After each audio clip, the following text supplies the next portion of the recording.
Laptop ખોલ્યું અને મેં અંદર જોયું તો એમાં ઉપર લખેલું આવ્યું હતું ચેનલ મોનિટાઈઝ થઈ ગઈ છે. લિટરલી અમે એકબીજાને આમ હેન્ડશેક કર્યું અને એકબીજાને ગળે લઈ ગયું અને નિકુંજ એક વાક્ય બોલ્યું તો મને હજી યાદ છે કે વી ડીડ ઇટ બ્રો. અત્યાર સુધી કેટલા ડોલર ભેગા થયા ને એ હું તમને દેખાડું. તો આ જોઈ લો અત્યારે અહીંયા જઈએ એટલે ટોટલ $. તો કેમ છો વાલાઓ મોજમાં? જય દ્વારકાધીશ મારા બધા વાલીડાઓને. તો ભાઈ આજનો વિડીયો થોડોક અલગ થવાનો છે.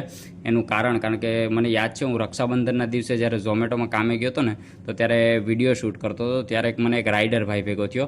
તો એણે મને કીધું કે મારે આ રીતે ચાલુ કરવું છે ને મેં ચેનલ બનાવી છે, પણ આમાં ટાર્ગેટ કેટલો પૂરો કરવાનો, એટલે અમુક ક્રાઇટેરિયા આવે ને યુટ્યુબના કે 1000 સબસ્ક્રાઈબર ને અમુક વોચ ટાઈમ ને હોય તો એમાં ટાર્ગેટમાં શું આવે, પછી એના સિવાય વિડીયો એડિટિંગ માટે તમે કયું એપ્લિકેશન યુઝ કરો, પછી એના સિવાય તમે વિડીયો પ્રોપર કઈ રીતે શૂટ કરો, અને ઘણા બધા સવાલ પૂછ્યા. તો ત્યારે તો મેં એને બધા જવાબ આપી દીધા અને પછી મને વિચાર આવ્યો કે મેં કીધું આના વિશે છે ને મારે મહિનામાં, મતલબ નોર્મલ તો ઝોમેટોના અને એ રીતે વિડીયો ચાલે છે, પણ એના સિવાય મહિનામાં છે ને એક પર્સનલ વિડીયો નાખવો હોય જેમાં હું વિડીયો શૂટ કઈ રીતે કરું, પછી વિડીયો એડિટિંગ કઈ રીતે કરું, અને એવી રીતે નોર્મલ યુટ્યુબને લગતો કે મેં યુટ્યુબમાં પૈસા કઈ રીતે આવે એના એક વિડીયો મહિનામાં નાખું. તો પછી વિચાર આવ્યો કે વિડીયો બનાવું. તો આજના વિડીયોમાં છે ને હું 4-5 વસ્તુ ક્લિયર કરવાનો હું.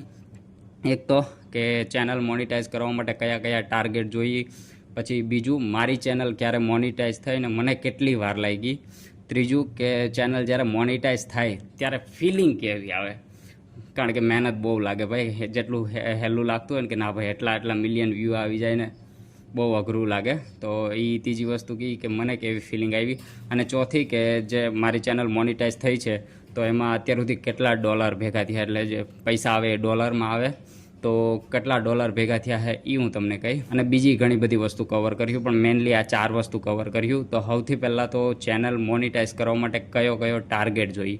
તો એમાં 2 ટાર્ગેટ હોય. એક શોર્ટ્સ વિડીયો, જે નાના વિડીયો તમે અપલોડ કરો ને એનો ટાર્ગેટ હોય, અને બીજો જે આપણે ફૂલ વિડીયો, જે મોટા વિડીયો અત્યારે જે તમે વિડીયો જોવો છો ને ફૂલ વિડીયો, એનો ટાર્ગેટ હોય. તો પહેલાં તો તમારે બંનેમાં મતલબ એક વસ્તુ કોમન હોય કે તમારા 1000 સબસ્ક્રાઈબર હોવા જોઈએ. તમે ચેનલ બનાવો ને એટલે 1000 સબસ્ક્રાઈબર કમ્પ્લીટ કરવાના. અને બીજું મોટા વિડીયોમાં તમે જોવા જાઓ તો મોટા વિડીયોમાં કેટલો 4000 કલાકનો વોચ ટાઈમ જોઈએ. હવે તમને એમ થતો હોય કે 4000 કલાક વોચ ટાઈમ એ શું છે, તો હું તમને સિમ્પલી કહું કે આ તમે અત્યારે મારો 10 મિનિટનો જાણે કે કોઈ બી વિડીયો છે તો એ તમે જો તો એ તમે 3 મિનિટ કે 5 મિનિટ જોયો તો એ 5 મિનિટ એમાં એડ થઈ જાય. એ રીતે કોઈક બીજા બધા વિડીયો જોતા હોય તો એ 5 મિનિટે જોતા હોય તો એ 5 મિનિટ આ વોચ ટાઈમમાં એડ થતો જાય. એટલે બધા જે લાસ્ટમાં 4000 કલાકનો વોચ ટાઈમ થવો જોઈએ. અને આ છે ને લાસ્ટ 365 દિવસનો. ઘણા લોકોને એમ થતું હોય કે ભાઈ એક વર્ષમાં, એટલે એવું હોય કે એક વર્ષમાં 365 દિવસમાં કંઈક 4000 કલાકનો વોચ ટાઈમ જોઈ, તો એવું ના હોય. આ સ્ટાર્ટિંગનો એક દિવસ છે, ત્યાંથી 365 દિવસ. હવે આ 365 દિવસ પૂરા થઈ ગયા એટલે બધાને એમ થયું ભાઈ એક વર્ષ તો થઈ ગયું, ટાર્ગેટ પૂરો ન થયો, હવે તો આપણી ચેનલ કંઈ કામની નહીં. તો એવું નહીં. હવે 365 દિવસ કમ્પ્લીટ થઈ ગયા પછી પાછો બીજો દિવસ આવ્યો, એટલે આ સાઈડનો જે એક દિવસ હોય ને એ નીકળી જાય. એટલે લાસ્ટ 365 દિવસનો જે ટાર્ગેટ હોય ને એમાં તમારે 4000 કલાક વોચ ટાઈમ કમ્પ્લીટ કરવાનો હોય. અને બીજું હોય કે શોર્ટ્સનું. હવે શોર્ટ્સમાં એવું હોય કે અત્યારે ટાર્ગેટ છે કે કંઈક 10 મિલિયન જેટલા વ્યૂ જોઈએ લાસ્ટ 90 દિવસમાં. ઓલું 365 દિવસમાં હતું અને લાસ્ટ 90 દિવસમાં કંઈક 10 મિલિયન જેટલા વ્યૂ હોવા જોઈએ. તો એ તમારા શોર્ટ્સ વિડીયો વગર. તો આ બેમાંથી ગમે એક ટાર્ગેટ તમે પૂરો કરો ને તો તમારી ચેનલ મોનિટાઈઝ માટે અપ્લાય થઈ જાય. તો આ એક ટાર્ગેટ હોય. હવે બીજી વસ્તુ કે મારી ચેનલ ક્યારે મોનિટાઈઝ થઈ, તો મારી ચેનલ છે ને મને યાદ છે મારા 1000 સબસ્ક્રાઈબર તો છે ને એક મહિનામાં કમ્પ્લીટ થઈ ગયા હતા, કારણ કે શોર્ટ્સ વિડીયોને વાયરલ થઈ ગયા હતા. તો એના 1000 સબસ્ક્રાઈબર તો થઈ ગયા હતા, પણ ચેનલ મોનિટાઈઝ થવામાં મારે કેટલા 7 મહિના થયા. પહેલા મહિનામાં મેં ચાલુ કર્યું હતું વિડીયો અપલોડ કરવાનું, અને લાસ્ટ કેટલા આઈ થિંક 1 તારીખ 8મો મહિનો 2025 ત્યારે મારી ચેનલ મોનિટાઈઝ થઈ હતી. એમાં 31 તારીખે મારો ટાર્ગેટ પૂરો થઈ ગયો હતો, આગલા મહિનાની 31 તારીખે 7મા મહિનાની. અને ત્યારે મેં અપ્લાય કરી નાખ્યું હતું. અને આપણો તો ઓરિજિનલ જ કોન્ટેન્ટ છે, મેં કોઈનો કોન્ટેન્ટ ઉઠાવ્યો નથી, એટલે કંઈ પ્રોબ્લેમ તો આવવાની નહોતી. ને વિધિન 24 કલાક સુધીમાં મારી ચેનલ મોનિટાઈઝ થઈ ગઈ હતી. અને જે ટાર્ગેટ પૂરો થઈ જાય ને 1000 સબસ્ક્રાઈબરને 4000 કલાક વોચ ટાઈમ કે પછી શોર્ટ્સનો ટાર્ગેટ એ પૂરો થઈ જાય ને એટલે તમારે એમાં એપ્લાય કરવું પડે. એપ્લાય કરો ને એટલે 48 કલાક કે એ લોકો રિવ્યૂમાં નાખે. મારું તો 24 કલાકમાં થઈ ગયું. તો એ તમારા ચેનલ પર ડિપેન્ડ કરે કે તમે કોઈ બીજાનો કોન્ટેન્ટ ઉઠાવ્યો છે કે તમારો કોન્ટેન્ટ ઓરિજિનલ છે કે એ રીતે. તો એ લોકો રિવ્યૂ કરે ને પછી ચેનલ મોનિટાઈઝ થઈ ગઈ. તો મારી ઓલમોસ્ટ 7 મહિના જેટલી મહેનત લાગી હતી. બહુ એટલે બહુ મહેનત લાગી હતી. એમ તો વહેલા પૂરો થઈ જાય ટાર્ગેટ, પણ વચ્ચે છે ને મેં વિડીયો નાખવાનું બંધ કરી દીધા હતા. કરીબ 7 દિવસે એક વિડીયો નાખતો, ક્યારેક 8 દિવસે, ક્યારેક 10 દિવસે એક વિડીયો નાખતો, તો એ રીતે. હવે ત્રીજો સવાલ કે ચેનલ મોનિટાઈઝ થઈ ત્યારે મને ફિલિંગ કેવી આવી? ટુ બી ઓનેસ્ટ સાચું કહું તો મને છે ને નોર્મલ જ ફિલિંગ આવી હતી કે હા ભાઈ ચેનલ મોનિટાઈઝ થઈ ગઈ. એની પાછળનું કારણ તમને કહું, કારણ કે આ મારી પહેલી ચેનલ નથી. આની પહેલાં મેં ઓલરેડી 3 ચેનલ બનાવી હતી અને 3 ચેનલમાંથી 2 ચેનલ મેં મોનિટાઈઝ કરી નાખી હતી. તો મતલબ આ ત્રીજી વાર હતું, એટલે એટલું બધું કંઈ પેલું નહોતું કે ના ભાઈ બહુ એટલે બહુ ખુશી થઈ હતી. મને એમ જ લાગ્યું કે ના ચાલો ચેનલ મોનિટાઈઝ થઈ ગઈ. પણ હા, તમને કહું તો જ્યારે મારી પહેલી ચેનલ હતી, એ ચેનલ મેં બનાવી હતી ને ભાઈ, એમાં તો જે હું મહેનત કરતો ને ભાઈ, મતલબ નાઇટ ડ્યુટી ત્યારે હું કરતો, એમ્બ્રોઇડરીમાં કામે જતો, નાઇટ ડ્યુટી કરતો અને પછી દિવસમાં વિડીયોનું કામ કરતો. એમાં તો ભાઈ સ્ક્રિપ્ટિંગ કરવી પડતી, વિડીયો એડિટિંગ. આ તો એડિટિંગ ને બધું બહુ નોર્મલ છે, ત્યારે તો હેવી એડિટિંગ કરવું પડતું, પછી વિડીયો અપલોડ કરતા. અને ભાઈ એમાં ઓલમોસ્ટ છે ને 2 વર્ષ લાગ્યા હતા મને ચેનલ મોનિટાઈઝ કરતા. અને મને આજે યાદ છે, એમાં છે ને અમે 2 જણા મહેનત કરતા, હું અને મારો ફ્રેન્ડ નિકુંજ છે ને, નાનપણનો ફ્રેન્ડ, જીગરજાન, જીગરનો ટુકડો, જીગરનો છલ્લો જે કહ્યો એ. તો અમે 2 જણા મહેનત કરતા. તો મને યાદ છે 2 વર્ષ પછી એ ચેનલ મોનિટાઈઝ થઈ હતી. અને નિકુંજના ઘરે હું ગયો હતો ને, મેં કીધું ચાલો ચેક તો કરું. એમાં મેં અપ્લાય કર્યું હતું અને 48 કલાક જેટલે લાગ્યા હતા. ને પછી લેપટોપ ખોલ્યું અને મેં અંદર જોયું તો એમાં ઉપર લખેલું આવ્યું હતું ચેનલ મોનિટાઈઝ થઈ ગઈ છે. હો ભાઈ, મતલબ ત્યારે કંઈ ફિલિંગ આવી હતી. ત્યારે એમ થયું હતું કે ના, કે જે વસ્તુ માટે મતલબ આટલી મહેનત કરીએ છીએ, પેશન છે, જે પોતાનું વિડીયો બનાવવાનું મન છે અને પેશન છે, એના પ્રત્યે જે મતલબ એમાં જે સક્સેસ, મતલબ એ એક પહેલી સીડી હતી કે એમ લાગતું હતું કે ના ભાઈ હવે કરી બતાવ્યું. અને પછી મને યાદ છે નિકુંજ ત્યારેથી આવ્યો અને નિકુંજને મેં કીધું ભાઈ ચેનલ મોનિટાઈઝ થઈ ગઈ છે. તો ભાઈ લિટરલી અમે એકબીજાને આમ હેન્ડશેક કર્યું અને એકબીજાને ગળે લાગ્યું. અને નિકુંજ એક વાક્ય બોલ્યો તો મને હજી યાદ છે કે વી ડીડ ઇટ બ્રો.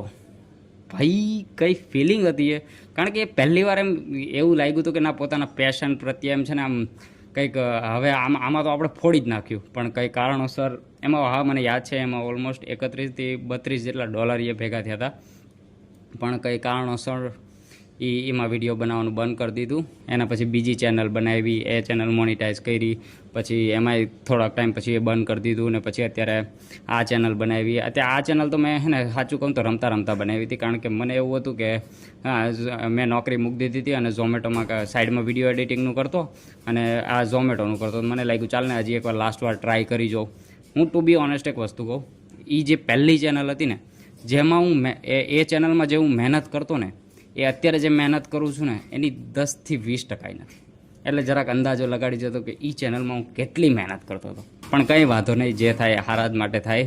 જો ફ્યુચરમાં રહ્યું તો આ ચેનલમાં કંઈક મસ્ત મજાના આપણે સબસ્ક્રાઈબર એ ભેગા કર્યું અને આમાંથી આ બહુ આગળ વધ્યું ને એ હું તમને શેર કરીશ. અને હવે લાસ્ટ વસ્તુ કે મારી ચેનલ પર અત્યાર સુધી કેટલા ડોલર ભેગા થયા છે, તો એ હું તમને થોડીક વાર દેખાડી. પણ એના સિવાય એવું હોય કે કેટલા 12 થી 15 ડોલર ભેગા થાય ને, એ પછી તમારે ગૂગલ એડસન્સ માટે અપ્લાય કરવું પડે. એટલે કે એડ્રેસ મોકલવો, એડ્રેસને બધું ફિલઅપ કરવું પડે ને ત્યારે છે ને યુટ્યુબવાળા છે ને તમારા એડ્રેસ પર એક કોડ મોકલે. એ તો હજી મેં ફિલઅપ કર્યું નથી, પણ અત્યારે હું તમને ખાલી એ દેખાડું કે મારી ચેનલ પર અત્યાર સુધી કેટલા મને ડોલર મળ્યા છે. જે ભાઈ યુટ્યુબ સ્ટુડિયો ખોલી લીધું છે, એમાં 3019 જેટલા મારા સબસ્ક્રાઈબર છે અત્યારે, અને $4 એટલે ઓલમોસ્ટ $5 જેટલા દેખાડે છે. ને આ છે ને લાસ્ટ 28 દિવસની કમાણી છે જે યુટ્યુબની. અને એના સિવાય ફૂલ કમાણી અત્યાર સુધી કેટલા ડોલર ભેગા થયા ને એ હું તમને દેખાડું.